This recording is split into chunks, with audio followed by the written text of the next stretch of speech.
Welcome to The Ally Effect with Allyson Blythe, authentically living life your way. We all contemplate making changes in our lives that would allow us to live more authentically, but it can be hard to take action. Allyson is here to educate, equip, and empower you with the tools you need to start authentically living life your way. Get ready to eradicate your limitations and destructive patterns as you take full responsibility for your own happiness. This show is not just talk. It is conversation for profound self-awareness, acceptance, and appreciation, the key elements to stepping into the power as the creator of your very best life. The Ally Effect with Allyson Blythe starts now. Hey everyone, welcome. You're listening to The Ally Effect, authentically living life your way with me, Allyson Blythe, certified life coach and licensed clinical social worker. You can join me the first and third Thursday of every single month right here on Transformation Talk Radio as we dive deep into this concept of authenticity, each time offering different topics that support you in your journey because let's face it, as amazing as the idea of authenticity really seems, it's a lot more challenging than it actually seems. And the realization, especially in today's day and age. So stay with me for the next hour as we discuss yet one more topic supporting you and offering you actual tools, tips, and resources to educate, equip, and empower you in authentically living life your way. This is where you can come to actually transform through practical tools and some real talk. So I want you to imagine with me just for a minute. So kind of an awkward thing, but let's play together for a minute. Imagine for whatever reason in life, you were presented with a situation in which you were asked to lay out, to publicly display every tool you own. Somebody came in your garage, your shed, your toolbox, wherever it may be, and they asked you to lay out for the whole world to see. What are the tools and resources that you have? Or if the kitchen fits any better, let's do the same thing, that you're asked to lay out every single piece of equipment, utensil, tool that you have and lay them out on the counter. We want to take a look at how you manage and how you kind of get the job done, whether it be in the kitchen or the garage. What is it that we would see? How proudly would you be able, or maybe not so proudly, would you be able to lay out all of those items as we observe and take a look at what you use in order to get the job done? How well equipped would you feel? How clean, sharp, or effective and useful are all of those items that you use? Could you proudly display them and effectively explain what each one does in order to get these tasks done? Or would there be this awkward embarrassment and avoidance, or maybe just kind of a quick slip through because you just don't feel equipped for much of anything? Now, most likely, none of us are ever going to face a situation like that. And if somebody ever did ask you that, you probably thought that they had lost their mind, and that's okay. Just go with me with the analogy for a minute. Today, I want to talk about your toolbox. And it's probably a toolbox that you have never even thought about, probably never even really paid much attention to it at all or looked at it in any type of capacity. But today we're going to be talking about what I refer to as the SOS toolbox, and it is the sense of self. What is the equipment, the tools, and the resources you have? These are the top 10 tools that I wrote about in Misunderstood that outline actual tools and resources to help you figure out and navigate this thing called life. Actually from an educated, equipped, and empowered position, really a game changer. This finally is my opportunity. We've been doing a lot of building blocks to get to this place of looking at this toolbox. This is something that I've nurtured from the ground up, so I'm thrilled about the opportunity to talk about it today. I wonder, do you ever just feel totally swept up into life? Like, do you take a minute sometimes in this sheer panic, like, where's the adult who's going to figure this out? Do you wait for that adult to show up to make the decisions or make the hard calls? Do you ever feel totally overwhelmed by the reality of life and everything that's commanded of you from day to day? Yeah, if you had to identify or lay out your tools, the tools that you use in life, what would they look like? If we could open up your inner garage, so to speak, and you put all of your tools on display, what would people see of how you cope with life? I know that my best equipment some days looks like overwhelm, uncertainty, imposter syndrome, exhaustion. Like some days I am not so well equipped to deal with this thing called life. I wonder, what do you do to solve problems? This is a show about authenticity, being able to show up in the world as your full self. What do you use in order to be able to do that? When you have a decision to make or a conflict to manage, when really life is calling you to be that capable adult, how do you figure that stuff out? What would it be like to have those tools and resources out on display? How well do you feel like you navigate this thing called life? Do you feel pretty confident and well equipped? I hope you do.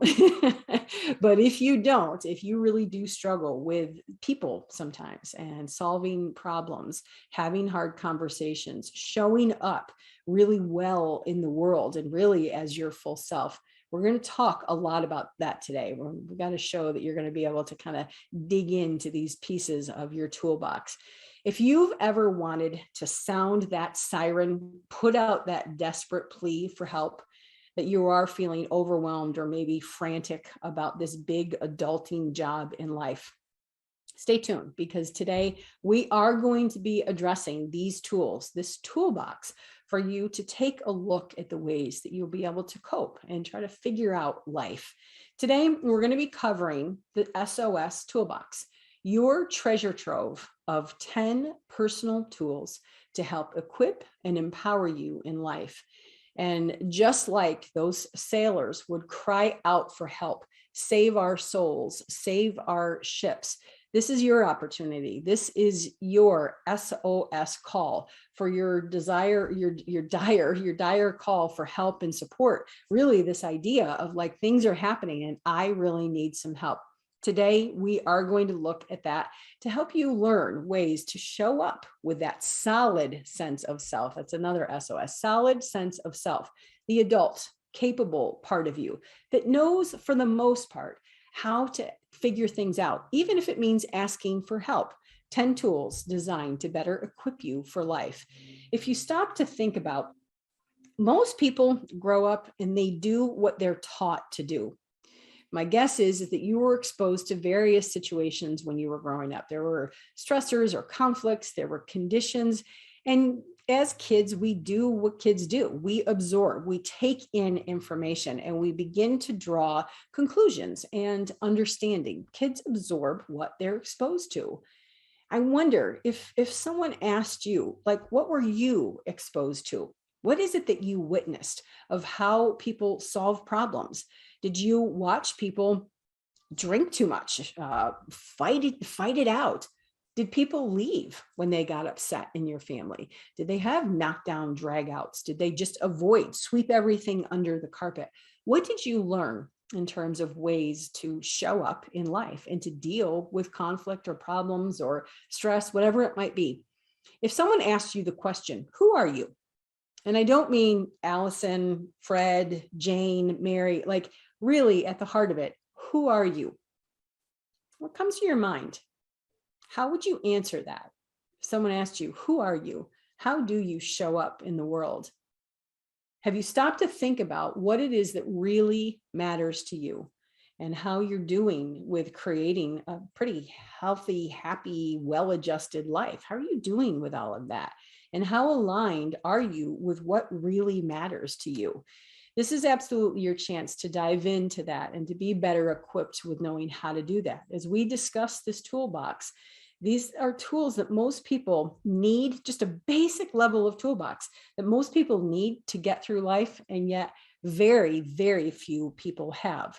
We'll be addressing this toolbox that is specifically created to assist you with really living life from a functional, confident, pretty joyful, happy place as an adult. And just like actual tools, if we go back to the garage or out to the kitchen, as we start to look at some of these tools, you might see that many of them have been passed down generation to generation. It's just kind of you're doing what the last generation, you're role modeling for younger generations. It's important to realize that some of your coping has probably been passed down from generation to generation, and honestly might not be serving you very well. This is your opportunity to really stop and assess. Do I want to keep doing the things that I've been taught to do? Some food for thought. You may have generations of lots of unhealthy coping that can be unlearned or learned differently right here and right now. And just like every household needs to be equipped with some basics, like most households should have at least a hammer, maybe a screwdriver, maybe a few nails or something. Like most households have the basics. Your kitchen probably has some spoons or some spatulas, some pots and pans. Like we all have this basic level of equipment. These are the basic tools for you, just top 10 tools for you to be able to have and be well resourced in dealing with life. And also, just like a regular toolbox, you're not going to use every single tool every single day in every situation, right? You don't use your hand, you don't just bring your hammer everywhere you go and just make sure but you have it and you know when you need it and what tool is right for the job. This is very much like the SOS toolbox. You may find you use some of these very often. You may also find that you only need them sporadically when something really hits the fan or there's a more challenging situation. You've familiarized yourself enough with this toolbox to have some sense of, wait a minute, I think I know what tool might be right for this job. So what are these tools? Now, remember, this is a sense of self toolbox. So everyone is prefaced with self. So what are these tools? There's 10 of them. Self-anchoring. And we're going to talk about each one individually during these segments. Self-anchoring, self-awareness, self-compassion, self-defining, self-honesty, self-honoring, self-permission, self-referencing, self-respect, and self-responsibility. And I wonder, even as I read those 10, where does that land in your body? Like, what are you thinking about? What gets stirred up for you? Do you see like, oh yeah, I got that one. I can understand that. Or are you kind of going like, oh man, that is definitely not the sharpest tool in my shed, right? We're going to sharpen these tools. I'm going to inform you about what each one of them are. And then I'm going to be able to explain a little bit more. What are the tools for this job? So today we're going to start at the top of the list and just work our way down and cover as many as possible so you have a better understanding. What is this SOS toolbox? This is really important stuff, just some basic life skills that you probably have never thought much about. These are really essential for your happiness, your well-being, and they really deserve your full attention and understanding. When we come back, we are going to talk about this SOS toolbox and these powerful life lessons. So grab your pen and get ready, as you can take some notes as we cover this topic of SOS toolbox. Stay with me. You're listening to The Ally Effect with me, Allyson Blythe, certified life coach and licensed clinical social worker, authentically living life your way. We'll be right back.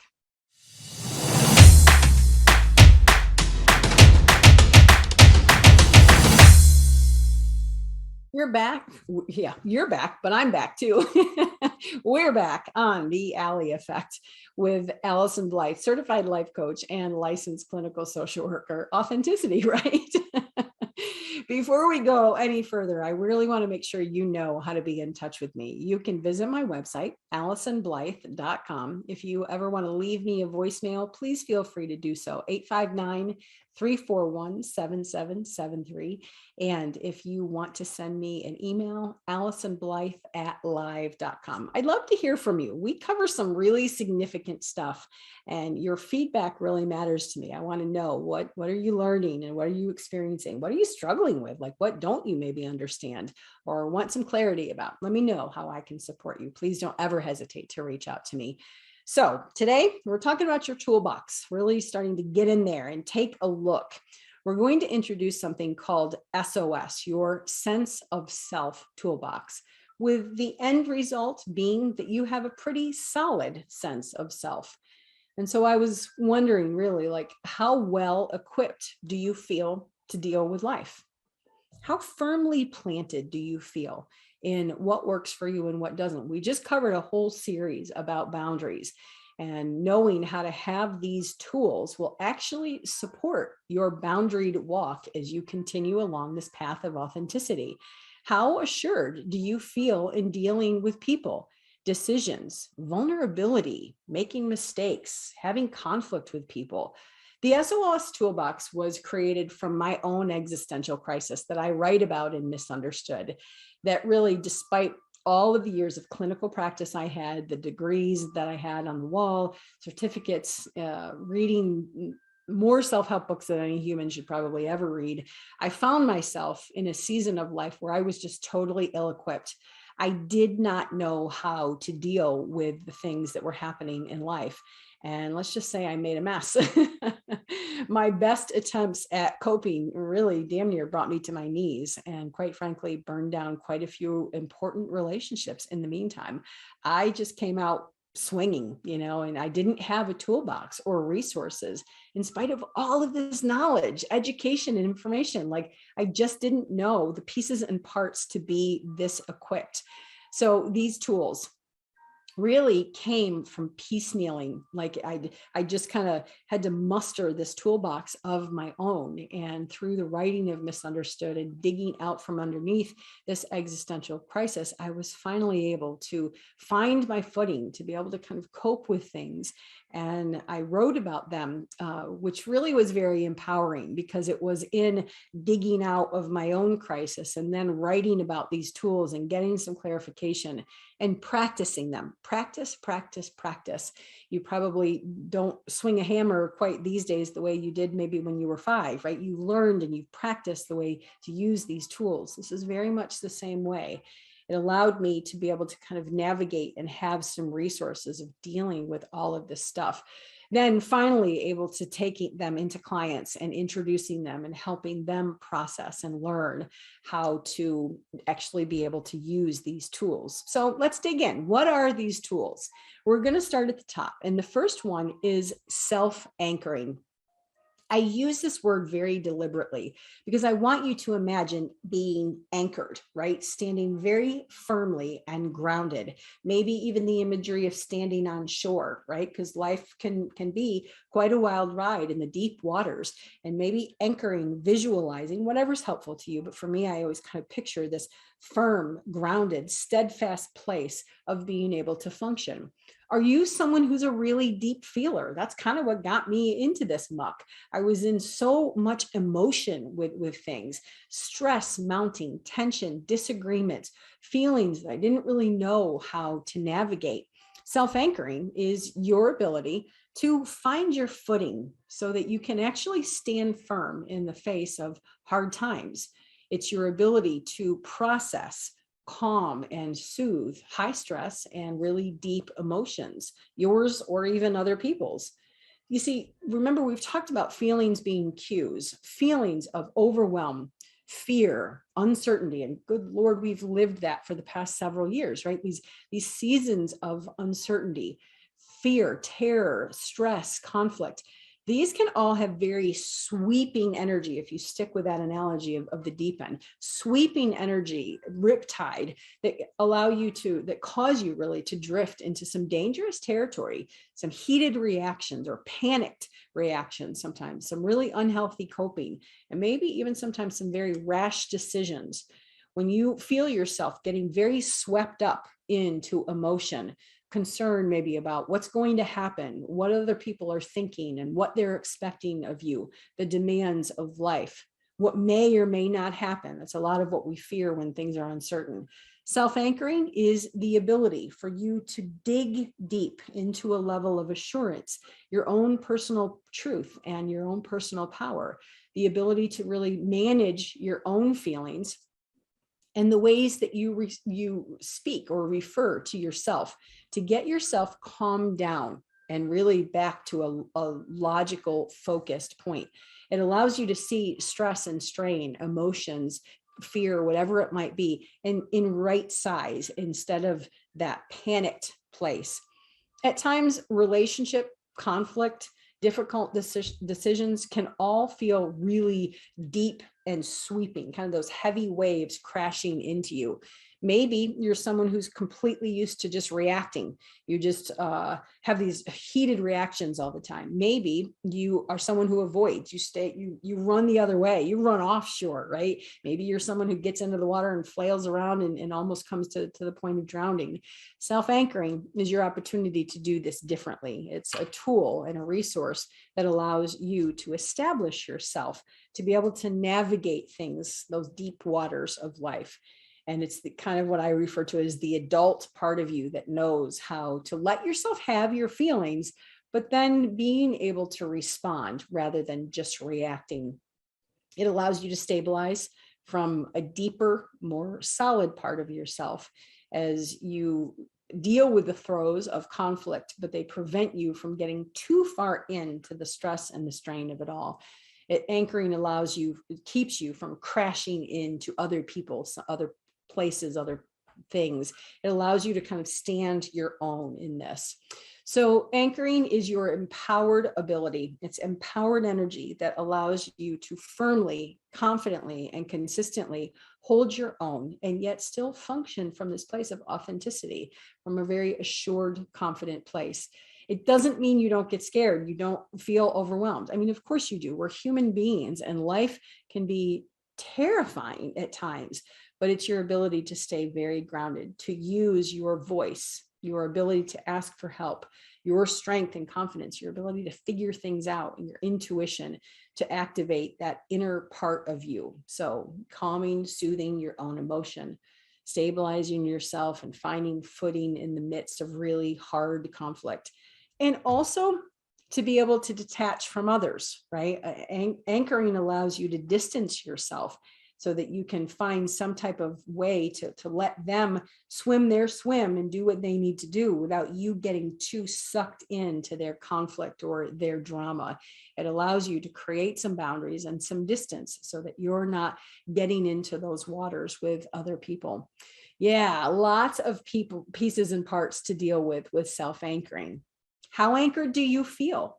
Are you someone who can find your own truth and your strength and let others do that for themselves? Or do you tend to look to others to navigate or do you get sucked in?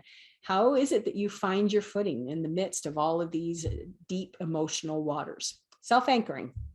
Okay, let's move on to the next one. Self-awareness. If you've worked with me for 5 seconds, I have probably said something to you about being self-aware. Have you ever driven somewhere and all of a sudden you're like, oh my gosh, like, how did I get here? What's just happened? You really have absolutely no idea how you got there. If you turned the coffee pot off, if you stopped at the red lights. Have you ever just gone through your routine without ever really tuning in and paying attention to what's going on? If it's leading you to the places you want to go, to be with the people you want to be, or if you're just continuing to do the same thing day in and day out. Good old Dr. Phil has a quote that says, you can't change what you don't acknowledge. Are you paying attention? Are you acknowledging what's going on inside of you in your own life? Autopilot, habit, routine create blind spots, and they actually erode your intentionality and your ability to focus on what's going on in life. They keep you from being deliberate and tuned in. If you find yourself lost in the abyss of your day-to-day, then self-awareness is going to be your starting point. Oftentimes when clients are doing this work, I'll just say to them, just pay attention, tune in. It is your ability to see what's happening inside of you and around you. This is your personal wake-up call to stay mindful to what's going on as you kind of snap out of that humdrum, lackadaisical perspective in life, because it puts you in the driver's seat as you become more deliberate about your words, the choices that you're making, the thoughts you're entertaining, the energy you carry, and the feelings that you're willing to give energy to. Simply put, this tool calls for you to be mindful and intentional about what's going on in your world. It is one of the most critical tools you can ever have.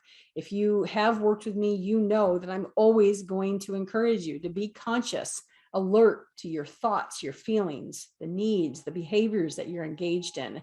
It's your ability to tune in, pay attention to what's happening inside of you and others and in your surroundings, to see situations and emotions as they are in right size without denying them, minimizing them, or catastrophizing, right? It's like making a mountain out of a molehill.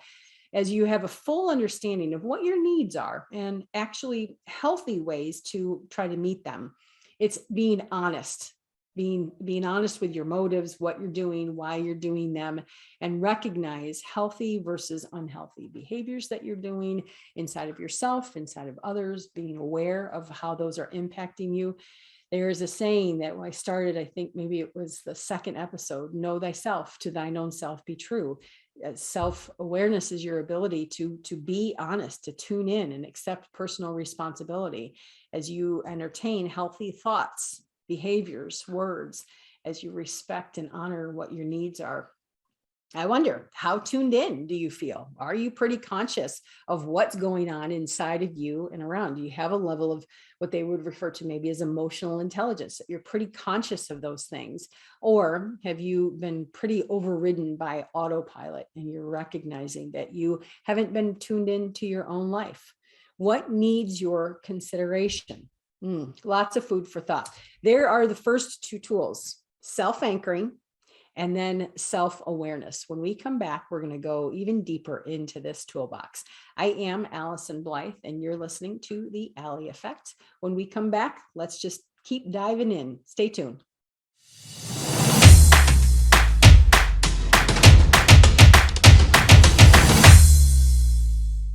We're back here on The Ally Effect with me, Allyson Blythe, certified life coach and licensed clinical social worker.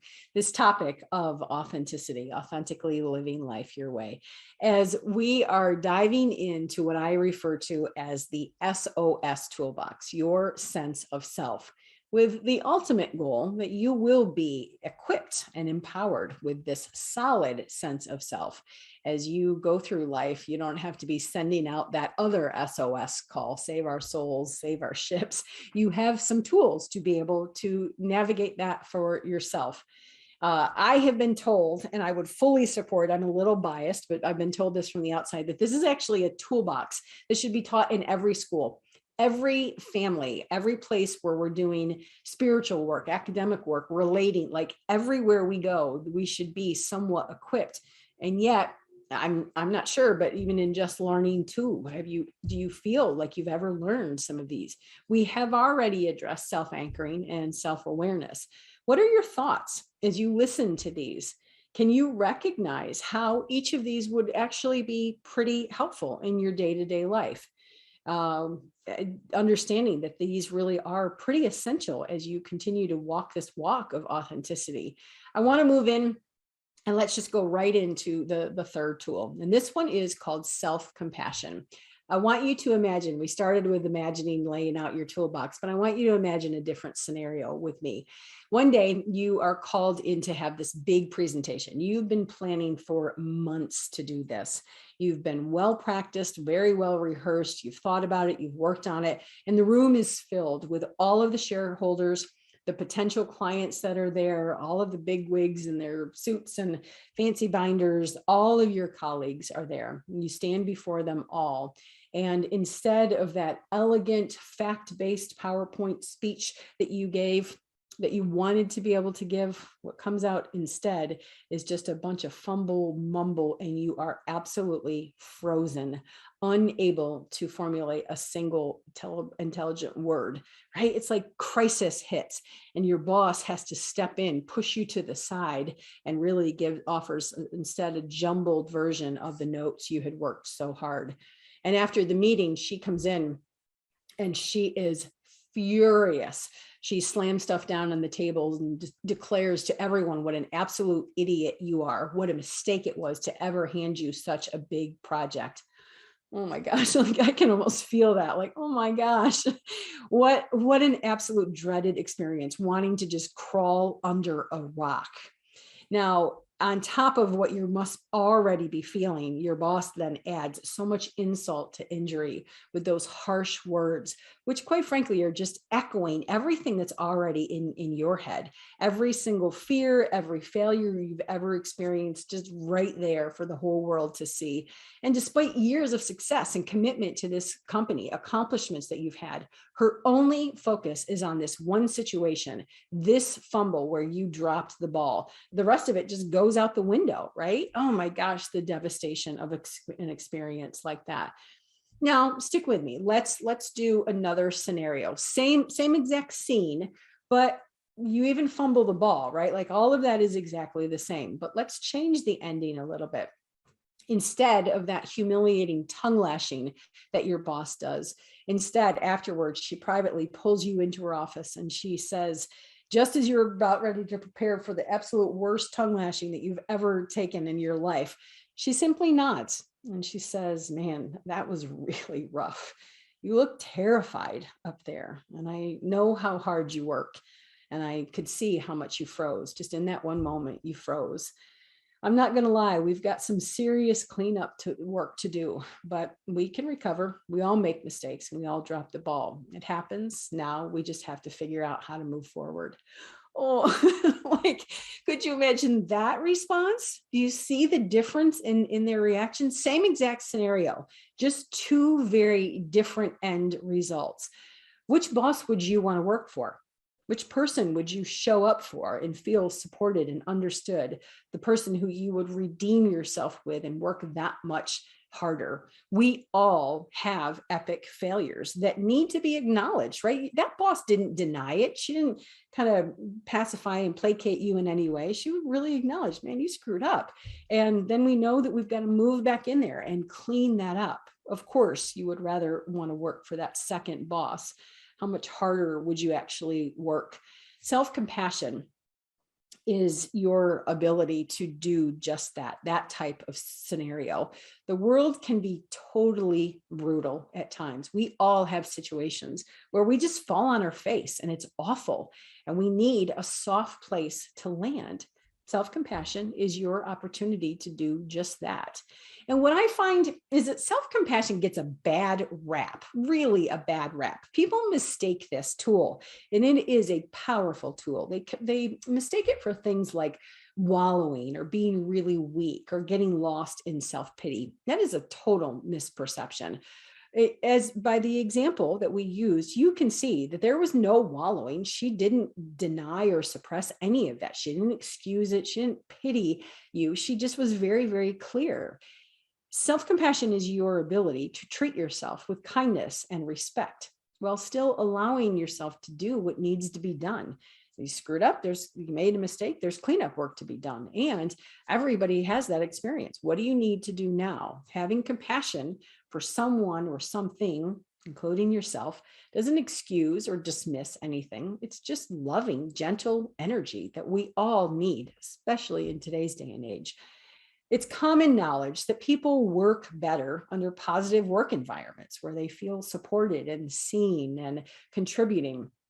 Why would our inner environment be any different? Positive motivation is way more effective than any type of degradation or disrespect.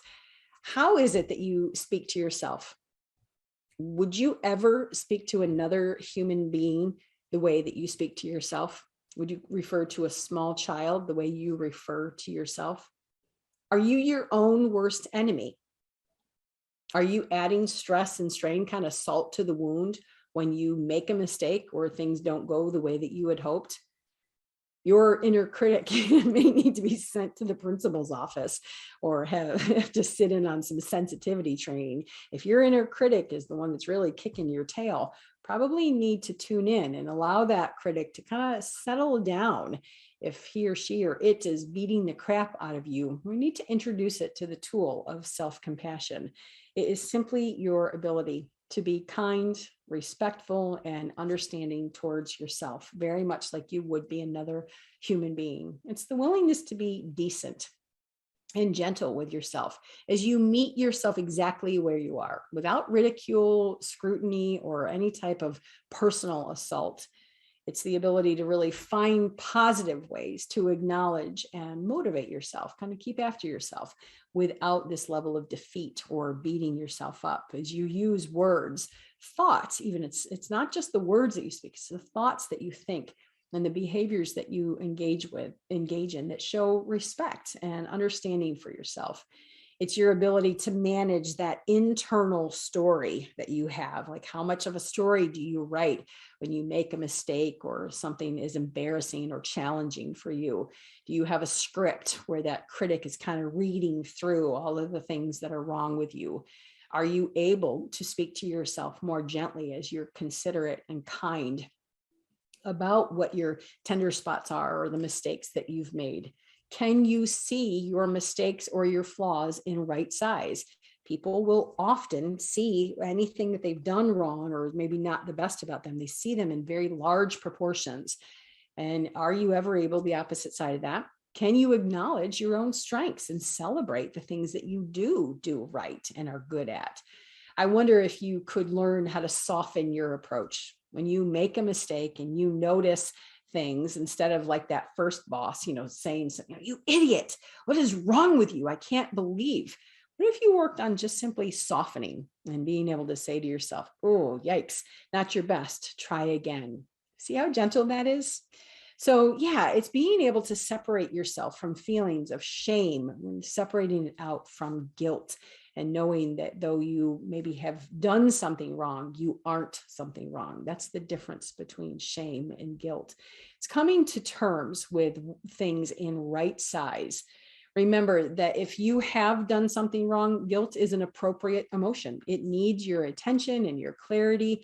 But the idea that you really riddle yourself with how bad or how wrong you are, if your inner critic is constantly chiming in to the things that you've done wrong and all of the things that are wrong with you, it needs to be put into a better place. There is a difference between feeling bad about something versus feeling guilty. Now, this is an interesting dynamic that might take you. A lot of times when people do something, they feel, or something happens, they feel guilty for it. And I would really challenge you, like, guilt is indicative that you've done something wrong. And I find that people are sometimes overreaching in their guilt. They often feel that out of proportion. If you've done something and you need to clean that up, then by all means, just like the mistake you made in this presentation, you might need to have an element there where you are able to practice and clean up that energy. But guilt is indicative that you've done something wrong. If you just feel bad about a situation, that's just sadness, worry, or grief, right? So it's learning to be able to see emotions in right size in a way that's more soft and gentle. These tools are designed to help you establish some sense of reality about what's actually going on in life so that you can see that reality for what it is and then decide accordingly how you want to respond, what you want to do or what you don't want to do. These tools are specifically designed to equip you from a more strong, capable place in life. So we've talked about self-anchoring, self-awareness, and now we're venturing into self-compassion. I want to know how well equipped are you feeling as you are facing stress, conflict, really big decisions? Just out of these three tools, we haven't even ventured into the others. Do any of these resonate? Could you see yourself going to the garage, so to speak, and whipping out any of these three? If you start at the top with anchoring and awareness, how would you use these to empower yourself from a place more differently than you have been? When we come back, we're going to keep addressing more of these tools, and we're going to move into a tool called self-defining. This is a very critical tool for you to begin to understand life from your own perspective. I did what I love to do. I went to dictionary.com and looked up the word defining, and I'll just leave you with this before we take a break. Define means to state or describe exactly the nature, scope, and meaning of. So when we come back, we're going to work on self-defining. Stay tuned. We'll be right back.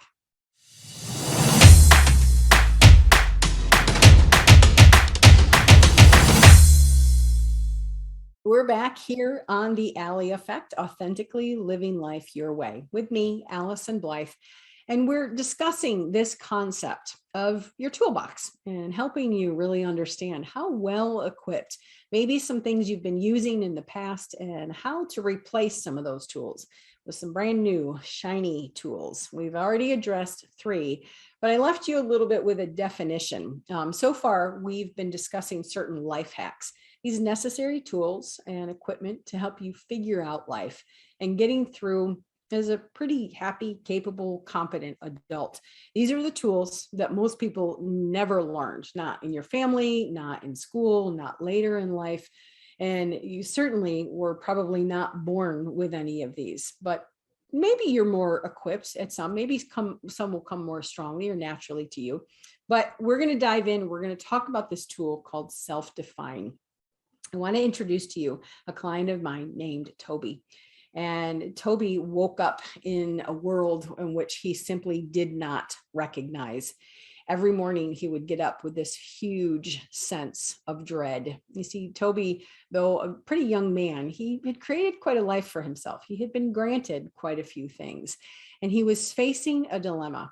Toby had a woman in his life who he was supposed to love.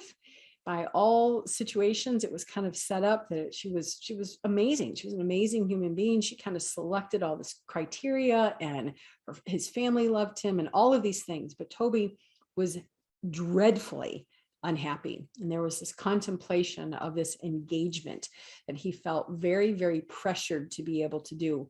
Most days, Toby felt completely incapable of getting out of bed, much less leaning into any type of joy or happiness. The dread he felt was absolutely overwhelming and just absolutely consuming to him.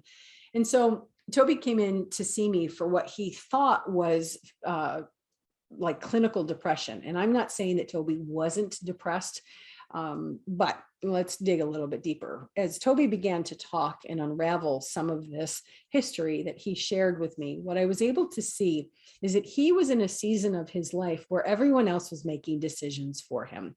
From a very early age, life began to kind of take this path. He had built an entire life based on what other people expected of him. And it was a life that paralleled that of his grandfather, his father, his uncles, and even his older brother. And yet it was a life that he absolutely didn't want. He never wanted it. He realized that he had some incredibly tough choices in front of him. And if you want to find out what happens to Toby, we're going to talk about him in the next episode, also kind of giving you some awareness that Toby came to this realization that it was up to him to begin to define, what is this thing? What is life? What do I really want? We'll talk more next time about how Toby began to self-define and how you can actually begin to use this tool. Basic concepts like happiness, joy, satisfaction, love. Most people do, very much like Toby, what their family outlines. Maybe your family has a line of doctors or lawyers, and that's kind of the path you feel like you're destined for. Maybe a certain school, because that's what your family did. You have to grow up and have those 2.5 kids and a white picket. Like, what is it that really was defined for you? We're going to talk about the tool of self-defining even more. Just want to introduce it and add that really quickly to your toolbox before we end today. And so one person was able to say to me, Allyson, you always bring up really powerful points. Thank you. I don't always know where to begin or how to apply them. Any words of wisdom? Yes, I think that's actually good, because we talk about so many things, and as powerful as the points are, that's why I break these segments up so that you can just have little nuggets to be able to chew on. I want to go right back to one of the tools. Where do you begin? It's the starting point I land most people at. It's that self-awareness. It's learning to be able to tune in as you start to pay attention. It's your greatest piece of information, and it's your most accurate gauge. I'm going to say it again. How do you feel about something? What are your emotions trying to tell you? When something happens or someone does or doesn't do something, use Toby as an example. I mean, most of his days were filled with dread. He had money, he had a great job, he had great family, he had great friends, but he was living a very inauthentic life. He was living for other people's expectations. What's happening inside of you? What are your thoughts? perceptions, awareness, and needs. Like that is your element to begin to pay attention to. Most people look outside as they assess, and gauge what the right things are to do. They look outside, what's expected of them. Self-awareness is just the opposite. It's your ability to tune inward, to see and recognize how something lands with you, how you feel about it, so that you can decide accordingly what works and what doesn't. My challenge to you this week is simply pay attention. So I say to most of my clients, what's going on? Pay attention and see how much more you become capable of navigating.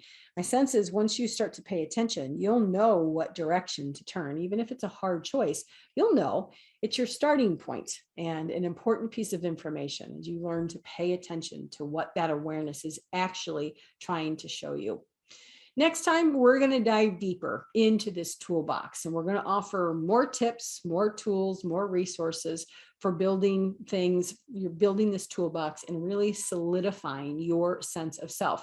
Think about, remember we talked about the kitchen utensils or the things in your garage. What's going on inside of you? When something comes up, how does it feel? What are the ways that you typically cope? Write those down and we'll maybe make a comparison with some of these brand new tools. If you're still curious about Toby, we'll talk about many ways that he used some of these tools. Stay tuned because I'll share how he used several of them to create way more of a life that was authentic to him, way truer to him than what the life he was leading. And really at 27 years old, kind of this idea that he was able to wake up and have this. It makes me happy that he didn't have to wait till 37, 57, 87, right? Talk about authenticity, the courage to show up and make those hard calls for your own life. That's what this SOS toolbox is. So as we venture in, I will encourage you to think about these tools, self-anchoring, and really the ways that you anchor yourself in the midst of some of these deep waters of life. How are you using self-anchoring to get yourself grounded and stabilized? What about self-awareness and how well you're tuning in to different things? And then I would really encourage you to add this tool of self-compassion. We all can use more gentle, kind, respectful, honoring language.